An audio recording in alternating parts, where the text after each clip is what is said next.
Price lot friends. இந்த video நமக்கு sponsor பண்ணுறது பைமோ டீ ஷாப்பிங் ஆப். குவாலிட்டியான கிராசரி ப்ராடக்ட் கம்மி ரேட்டில் பர்ச்சேஸ் பண்ணணும்னா டிஸ்கிரிப்ஷனில் இருக்க ஆப்பை டவுன்லோட் பண்ணி ப்ராடக்ட் பர்ச்சேஸ் பண்ணுங்கள். வாங்க வீடியோக்குள்ளே போகலாம். இந்த வீடியோவில் நம்ம என்ன பார்க்க போகிறோம்னா சம்மந்தி ஸ்டிச் பற்றி தான் பார்க்க போகிறோம். ஸோ சம்மந்தி ஸ்டிச் பண்ணுறதுக்கு 2 லேயராக ட்ராயிங்கை வரைஞ்சிக்கணும். ஒன்று இன்னர் லேயர், இன்னொன்று அவுட்டர் லேயர். டிசைன் ஸ்டார்ட் பண்ணுறதுக்கு பார்த்திங்க அப்படின்னா இன்னர் லேயர் உள்பக்கமாக வரைஞ்சிருக்க லேயர்லேருந்து சென்டர் பாயிண்ட் இருக்கு இல்லையா, அந்த சென்டர் பாயிண்ட்டோட டாட் பாயிண்ட்லேருந்து ஊசியை நாட் போட்டு எடுக்கணும். எடுத்துட்டு அந்த த்ரெட்டு பார்த்திங்க அப்படின்னா மேல் பக்கமாக வரணும். துணியோட மேல் பக்கம் தான் அந்த த்ரெட்டு வரணும்.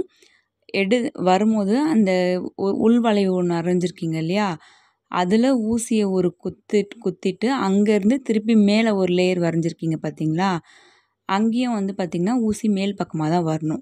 ஓகேங்களா? ஸோ சொல்கிறது புரியுதுன்னு நினைக்கிறேன் உங்களுக்கு.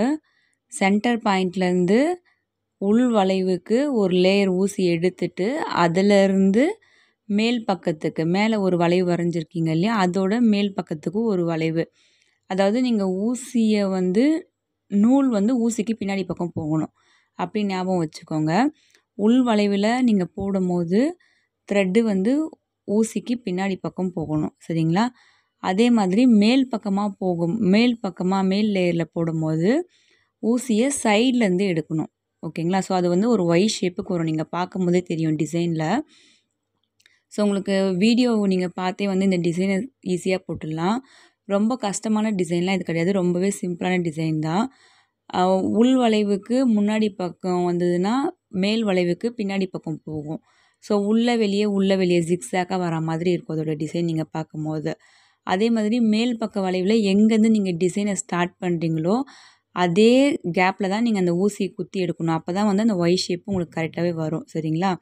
இந்த டிசைன் பார்த்திங்க அப்படின்னா பீகாக்கோட ஃபெதர் போடுறீங்கல்ல, பீகாக்கோட ஃபெதர் அண்ட் ரவுண்ட் ஷேப்பில் பார்த்திங்கன்னா நீங்கள் ஃப்ளவர் ஷேப்புக்கு நீங்கள் போடலாம். ஸோ நிறைய பேருக்கு பார்த்திங்கன்னா ஆரி ஒர்க் ரொம்ப ஜிகுன்னு இருக்குது, ரொம்ப ஸ்டோன் ஒர்க்லாம் எனக்கு பிடிக்காது அப்படின்றவங்க இந்த மாதிரி சிம்பிளான ஹேண்ட் எம்ப்ராய்டரி டிசைனை போட்டு உங்களோட ப்ளவுஸ் அண்ட் சாரீஸ்லாம் நீங்களே அழகுபடுத்தி பார்த்துக்கலாம். இதுக்கு பார்த்திங்கன்னா ரொம்ப காசெல்லாம் எதுவுமே ஆகாது. சிம்பிளாக ஒரு த்ரெட்டு வாங்கினீங்கனாலே இந்த ஒர்க்கை நீட்டாக அழகாக பண்ணிடலாம். ஸோ உங்களுக்கு ஏதாச்சும் டவுட் இருந்ததுன்னா கமெண்ட் செக்ஷனில் கமெண்ட் பண்ணுங்கள். இந்த ஸ்டிச்சோட பேக் சைடில் பார்த்திங்க அப்படின்னா த்ரெட்டு சென்டர் பாயிண்டில் மட்டும்தான் உங்களுக்கு அப்படியே அதிகமாக இருக்கும். ஆனால் சுற்றி வளைவில் பார்த்திங்கன்னா நம்ம ரன்னிங் ஸ்டிச் போடுற மாதிரி தான் இருக்கும். இந்த மாதிரி வந்ததுன்னா நீங்கள் பண்ண இருக்க ஒர்க் கரெக்டாக பண்ணியிருக்கீங்க டிசைன் அப்படின்றதுன்னு அர்த்தம். உங்களுக்கு ஏதாச்சும் டவுட் இருந்ததுன்னா எனக்கு கமெண்ட் செக்ஷனில் கமெண்ட் பண்ணுங்கள். இந்த டிசைனை வச்சு எப்படி பேசிக்காக நம்ம ஒரு டிசைன் பண்ணணும் அப்படின்ற இமேஜும் நான் உங்களுக்கு ரெஃபரன்ஸ்க்காக கொடுத்துருக்கேன். ஸோ இந்த மாதிரி உங்களோட ட்ரெஸ்ஸை நீங்களே டிசைன் பண்ணிக்கலாம். சரிங்களா? Thank you so much for your support. Thank you so much for your வாட்சிங். Keep watching.